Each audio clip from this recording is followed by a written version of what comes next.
이번 영상은 최근 사회적 문제로 떠오르고 있는 심리질환 환자의 증가에 대해 이야기해 보려고 합니다. 요즘은 정신적으로 멀쩡한 사람이 거의 없습니다. 평정심으로 살아가는 사람이 거의 없어요. 불과 한 세대 전까지만 해도 사람들이 별탈 없이 살아가는 그런 평범한 삶을 부러워하진 않았어요. 근데 요즘은 굴곡 없는 평범한 삶이 부러움의 대상이 되고 있습니다.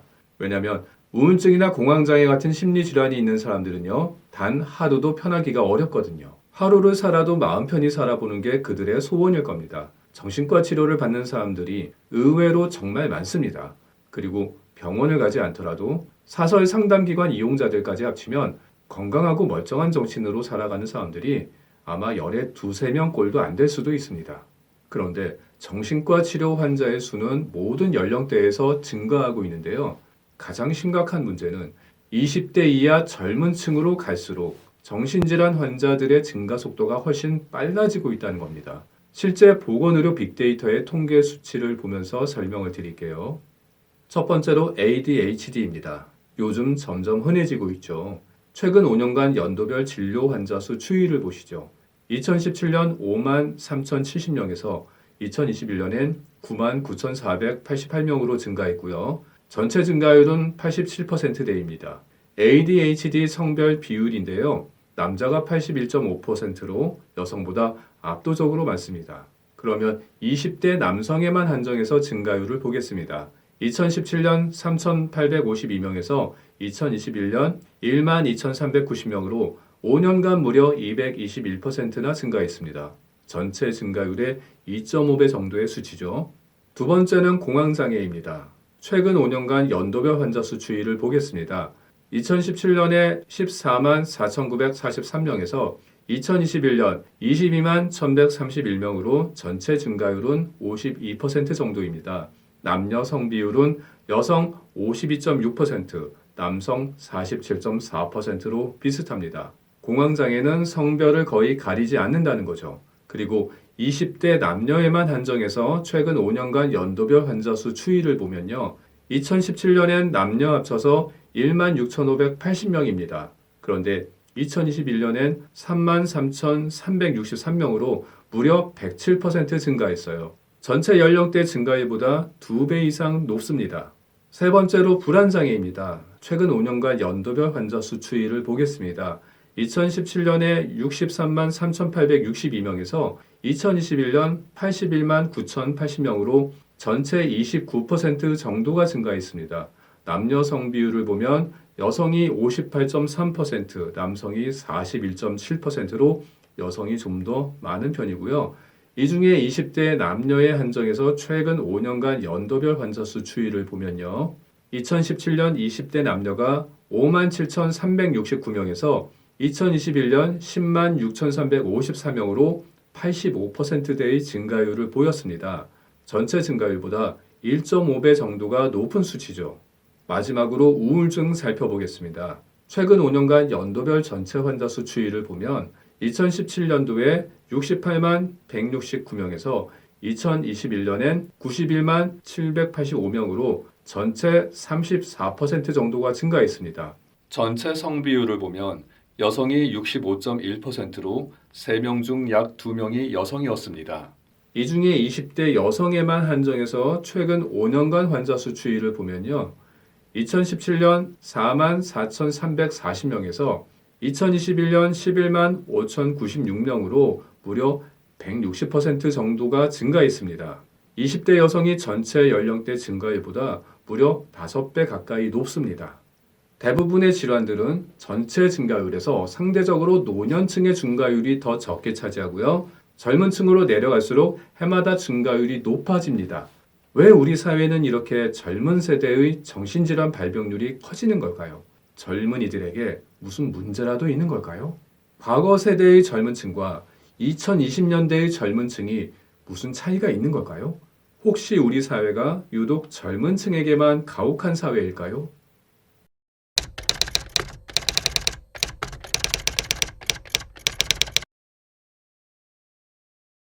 제 채널에서 반복해서 소개하는 내용이 있죠. 우리가 흔히 알고 있는 우울증, 공황장애, 불안장애, 그리고 다양한 중독들이 빙의에 의해서 벌어지고 있고 인체에 빙의되는 유일한 영혼은 낙태당하는 태아의 영혼, 즉 낙태령이라고 설명을 해왔습니다. 낙태 과정에서 끔찍한 고통과 공포를 겪은 태아는 죽음 이후에도 영혼이라는 파동 에너지 상태로 그대로 살아 있습니다. 모든 물질이 가진 입자와 파동의 이중성 때문이라고 했죠. 이건 양자역학이 오래전에 증명한 거고요. 게다가 태아는 탯줄이라는 에너지 연결 장치를 갖고 있었기 때문에 타인의 몸과 에너지를 연결하고 공유하는 능력이 있습니다. 그래서 죽음 이후에도 낙태령은 파동 상태로 타인의 몸속에서 에너지를 연결하고 공유하는 상태를 유지하는데요. 이게 바로 빙의 현상입니다. 그런데 낙태 과정에서 얻은 트라우마까지 그대로 간직한 채 살아 있게 되는데요.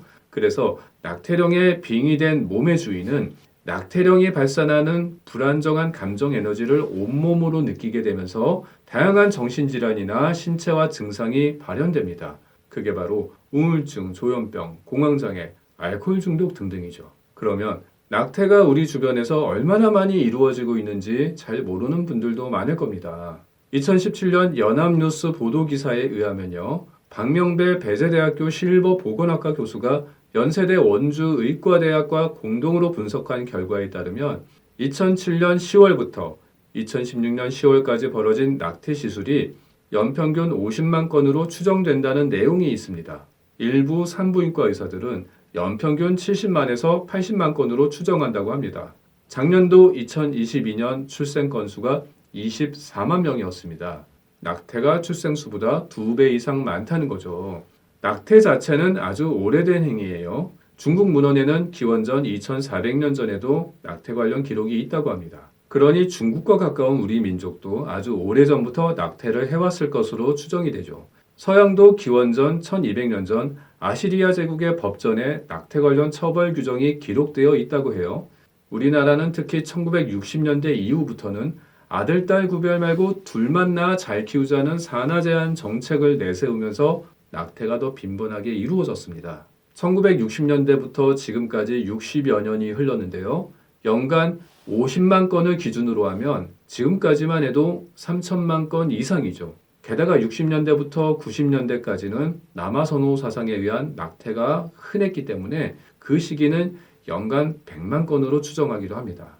그러니까 1960년대 이후부터 벌어진 낙태만 해도 최소 4천만 건이 넘는다고 했을 때 지금 현재 5천만 인구와 별 차이가 없습니다. 그 수많은 낙태령들은 에너지 보존의 법칙에 의해 파동 에너지로 영원히 살아서 활동하고요. 무조건 타인의 몸속에 들어가서 에너지를 결합하면서 빙의됩니다. 게다가 살아있는 사람들의 몸에 빙의될 새로운 낙태령이 지금도 해마다 50만 명씩 생기고 있습니다. 인간의 영혼 중에 타인의 몸에 빙의될 수 있는 유일한 영혼이 낙태령이라고 제가 말씀드렸죠. 우리 같은 일반인들의 영혼은 타인의 몸에 침투하지 못합니다. 이 영상 바로 전에 소개된 영상을 참고해 보시면 이해가 가실 겁니다. 그렇지만 낙태령은 사람의 몸속에 침입이 가능합니다. 그런데 인구수는 점점 줄어들면서 한정되어 있는데 낙태령은 해마다 50만 명씩 발생하면서 계속 축적됩니다. 고여있는 저수지에 계속 오염된 폐수를 흘려보내면 어떻게 되나요? 물은 점점 썩어 들어가고 물고기들은 점점 기형이 늘어나면서 고통스러워하다가 나중엔 다 죽어가겠죠. 왜 갈수록 우리 사회에 심리질환 환자들이 증가하는지 알 수 있을 겁니다. 그런데 정말 심각한 건요. 노년층의 정신질환보다 20대 이하 젊은 층의 정신질환이 훨씬 더 빠르게 증가한다는 건데요. 그건 왜 그럴까요?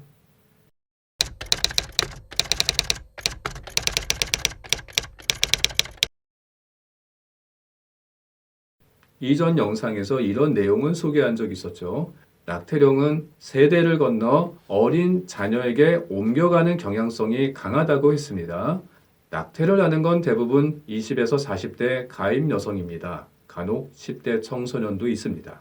그런데 낙태령은 엄마 몸에 계속 빙의되어 있기보다는 엄마에게 다른 자녀가 있거나 추후에 생기면 그 다른 자녀에게 빙의되어 옮겨 들어갑니다. 태아의 원래 목적이 엄마의 자녀가 되는 것이었기 때문이죠. 어린 자녀에게 옮겨 들어간 낙태령은 그 몸속에서 우울증, 공황장애, 강박증, ADHD 등 다양한 심리질환을 일으킵니다. 그리고 그 몸의 주인공이 성장해서 어찌어찌 결혼을 해서 자녀를 낳습니다.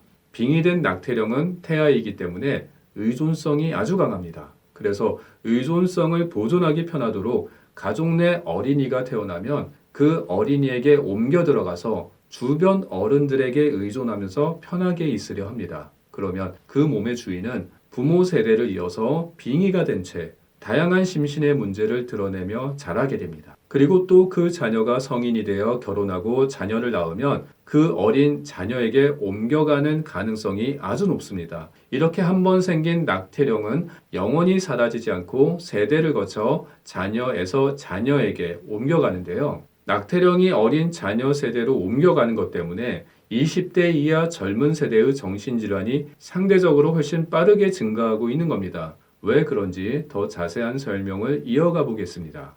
우리 사회는 1960년대 이후부터 낙태가 더 활발하게 벌어졌죠. 1960년대부터 70년대 사이에 낙태했던 여성들은 현재 70대에서 80대 정도 연세입니다. 즉, 요즘 20대 젊은 세대의 할머니 세대죠. 그런데 당시엔 낙태도 많았지만 출산도 많았습니다. 1971년도 출산율이 가임 여성 1명당 4.5명이었다고 합니다.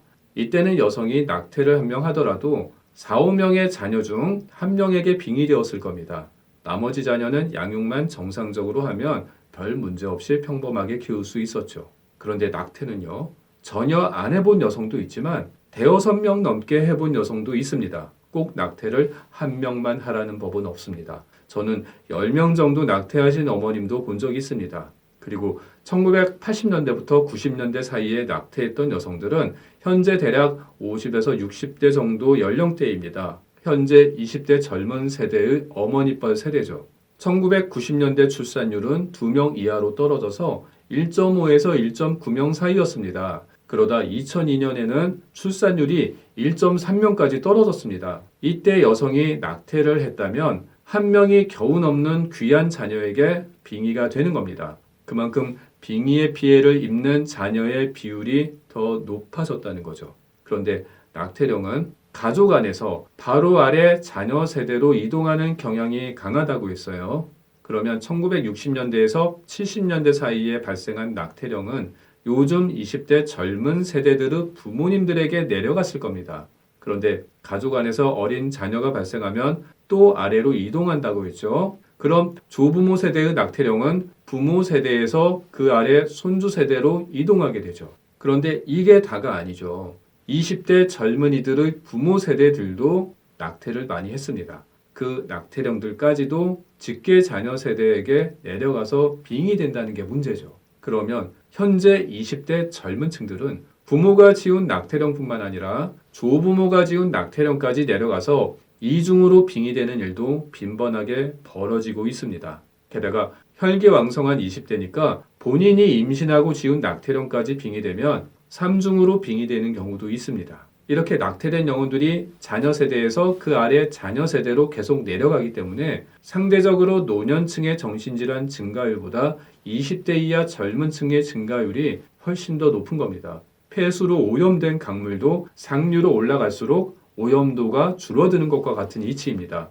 지금은 10대 청소년들도 위험합니다. 10대 여자 우울증의 한정에서 최근 5년간 환자 수 증가 추이를 보면요. 2017년에 16,728명에서 2021년에 35,925명으로 무려 114%나 증가했습니다. 20대보다는 증가율이 낮지만 그렇지만 아직 10대입니다. 10대 때는 그냥 사춘기라서 저러겠지, 중2병이라서 저러겠지 하면서 눈여겨보질 않다 보니 20대보다는 병원 가는 일이 훨씬 적기 때문에 숫자가 적게 나타난다고 봅니다. 게다가 10대 초반은 초등학생이기 때문에 초등생 때 정신과 치료를 받으러 가려는 부모는 많지 않을 겁니다. 이런 10대 아이들이 고스란히 자라서 20대 환자가 되는 겁니다.